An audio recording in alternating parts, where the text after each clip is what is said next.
Sir, अक्सर करके पालकों में एक ऐसी मान्यता है कि अगर बच्चे में उनकी आंखों को तिरछापन, जिसे हम लोग स्क्विंट कहते हैं, तो जैसे उम्र बढ़ती है शायद अपने आप ठीक हो जाएगा। तो इस छोटेपन में इस बीमारी के न तो दिखाने की ज़रूरत है, न किसी उपचार की ज़रूरत है। इस बारे में आपके एक्सपर्ट कमेंट्स। ये भी एक बहुत डेंजरस भ्रांति है सर।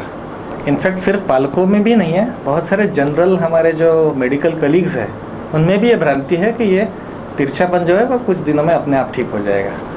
अब जैसा मैंने बताया था, बच्चों में जांच क्यों होनी चाहिए, तो बच्चों में जांच इसलिए होनी चाहिए क्योंकि दोनों आंखों का डेवलपमेंट सही होना चाहिए 6 साल 7 साल की उम्र तक। अगर जन्म से अगर किसी बच्चे को स्क्विंट है, तो अब स्क्विंट यानी क्या है, एक आंख बच्चे की सीधी है, दूसरी आंख एक तो अंदर की तरफ तिरछी है या बाहर की तरफ तिरछी है। अब जब ये दोनों आंखों की इमेजेस अगर ब्रेन के पास पहुंचेंगे, जो ब्रेन को उसको प्रोसेस करके फ्यूज़ करना है, तो ब्रेन के पास तो दो अलग अलग इमेजेस आ रही है। ये दोनों तो फ्यूज़ होने से रही, तो ब्रेन को डबल दिखने लगेगा। तो नेचुरली इससे बचने के लिए ब्रेन क्या करेगा, आपकी जो तिरछेपन वाली आँख है, वो तिरछी आँख को ब्रेन सप्रेस करके रख देगा। सिर्फ एक आँख जो सीधी है उसी को प्रोसेस किया जाएगा और उसी को यूज़ किया जाएगा।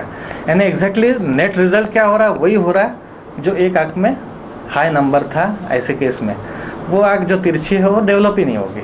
6 साल 7 साल की उम्र तक अगर इसको सीधा नहीं किया गया तो ये विजन बाद में कभी डेवलप भी नहीं होने वाली है, क्योंकि तब तक डेवलपमेंट पूरा हो चुका था। उसके बाद हम ऑपरेशन करके अगर सीधा कर भी देते हैं ऐसे पेशेंट की आँख को, तो कॉस्मेटिकली तो डेफिनेटली सीधी हो जाएगी, लेकिन विजन नहीं आने वाली। तो मुझे लगता है कि अगर तिरछापन है तो उम्र बढ़ने के बाद अपने आप ठीक हो जाएगा, इस भ्रांति में समय नहीं गंवा।